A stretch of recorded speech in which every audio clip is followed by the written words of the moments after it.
आप सोच रहे होंगे एक दीवार बोल कैसे सकती है? दीवारों के तो कान होते हैं बस। पर सच ये है कि आज मेरे देश के हर उस शख्स को आवाज मिली है जो अब तक सिर्फ सुनने को मजबूर थे, मेरी जैसी एक गूंगी दीवार को भी।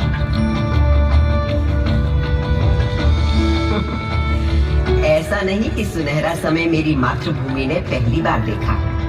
मेरा भारत तो हमेशा से सोने की चिड़िया कहलाता था और एक के बाद एक कई स्वर्णिम काल देखता रहा है। अब मेरी जन्मकुंडली ही देख लीजिए।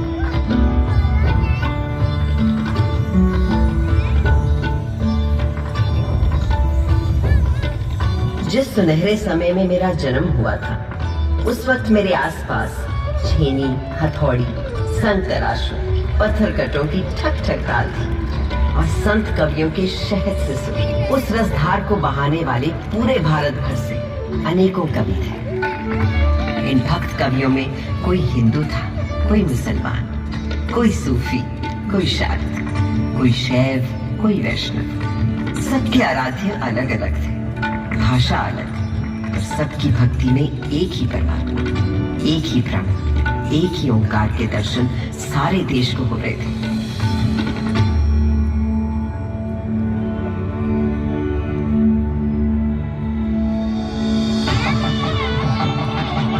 यही तो दिखता है हमारे देश के त्योहारों में, जब एक ही दिन, एक ही मुहूर्त, जैसे मकर संक्रांति पर खिलाते हैं अलग अलग उत्सव रंग।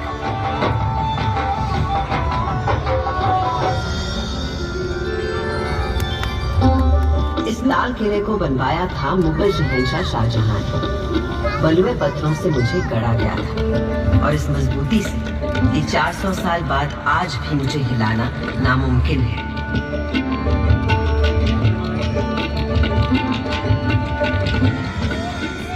बिल्कुल उसी तरह जैसे है मेरे देश के विचार, सिद्धांत, उसूल।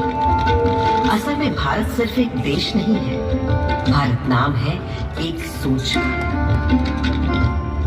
मुझे बनाने वाले मुगल तो हिंदुस्तान में मेहमान बनकर आए थे, पर फिर यहीं के होकर रह गए। भारत ने तो हमेशा हर विश्वास, हर विचार के लोगों को अपना समझकर अपनाया है और कहा है अतिथि देवो भव।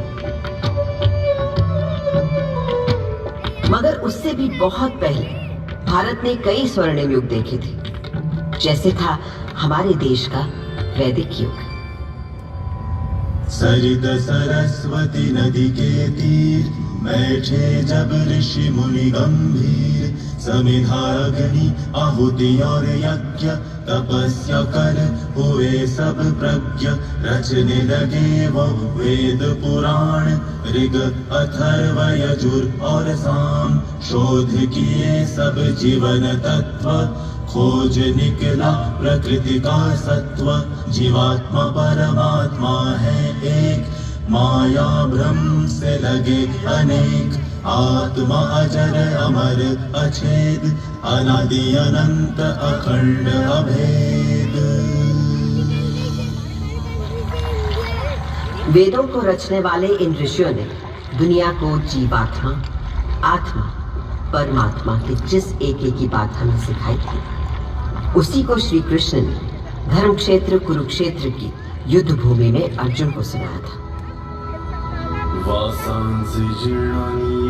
जैसे पुराने कपड़ों को उतारकर मनुष्य नए कपड़े पहन लेता है, उसी प्रकार आत्मा भी पुराने शरीर को त्याग कर नया शरीर धारण करती है। इस आत्मा को ना तो शस्त्र काट सकता है और ना आग इसे जला सकती है, ना इसे पानी भिगा सकता है और ना ही हवा उसे सुखा सकती है।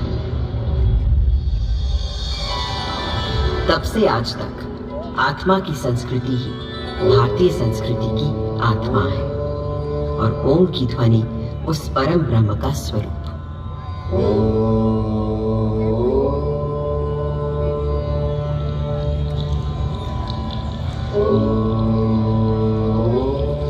आज सरस्वती भले ही आंखों से ओझल हो गई हो, पर नासा के सर्वेक्षण बताते हैं कि सरस्वती अभी तक जीवित है और अब धरती के भीतर भीतर बहती है।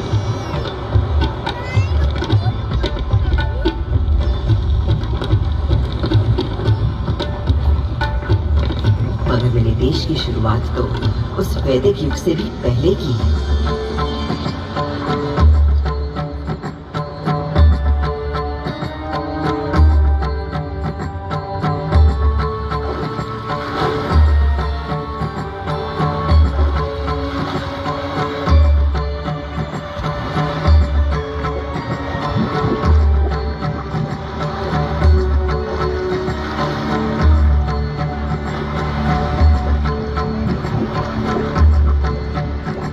सिंधु के किनारे एक ऐसी सभ्यता उभरी, निखरी, संवरी जो संसार में कभी भी कहीं भी नहीं देखी थी। उस वक्त के हमारे शहर थे smart intelligent cities. This was a wonder called India. 5000 साल पहले जो बुनियाद सिंधु सरस्वती सभ्यता के समय डाली गई थी, वो आज भी हमारे भारत का आधार है। संस्कृति का ऐसा अखंड अटूट सिलसिला आपको संसार में कहीं भी नहीं मिलता। हमारा देश नए को अपनाते हुए भी कभी पुराने को नहीं भुलाता। इसीलिए तो कल का भारत आज भी जीवित है और कल भी रहेगा।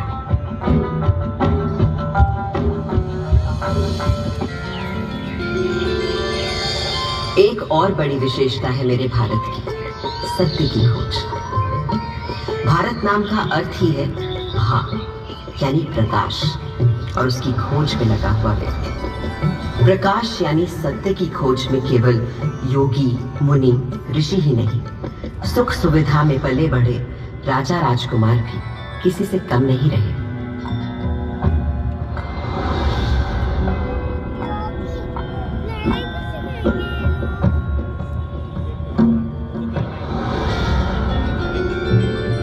भारत के दार्शनिक मनीषियों, गुरुओं ने जो आध्यात्मिक मार्ग दिखाया था, उसी को ठोस रूप दिया भारत भर में फैले तमाम राज्यों, साम्राज्यों ने।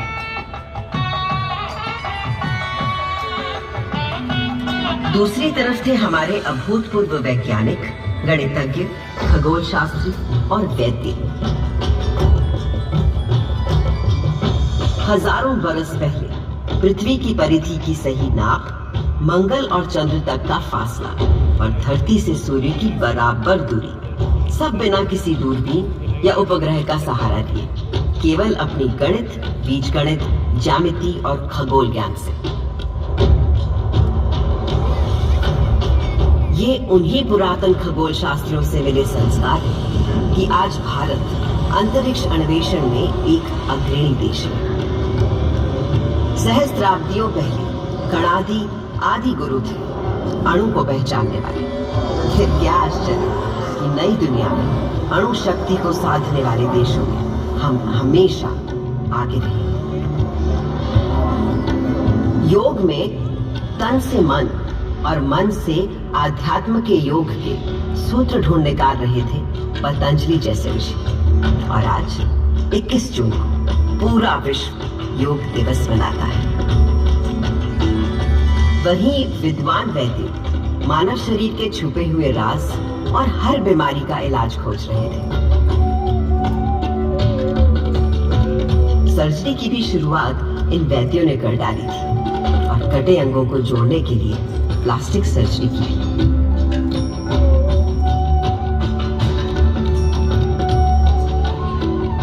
इन भारतीय वैद्यों से मिली प्रेरणा ही तो है कि कोविड आने पर आत्मनिर्भर भारत ने कुछ ही महीनों में खुद बीमारी का टीका बनाकर 1 साल के अंदर टीके लगा डाले।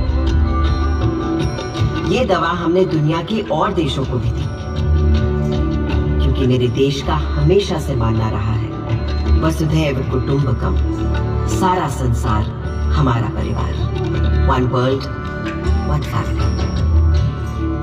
तभी से भारत सोने की चिड़िया कहलाता था और यहाँ का बेहतरीन, बेशकीमती, बेमिसाल माल और हिंदुस्तानी हुनर कारीगरी के नमूने दुनिया भर में जाते और लोगों को रिझाते थे।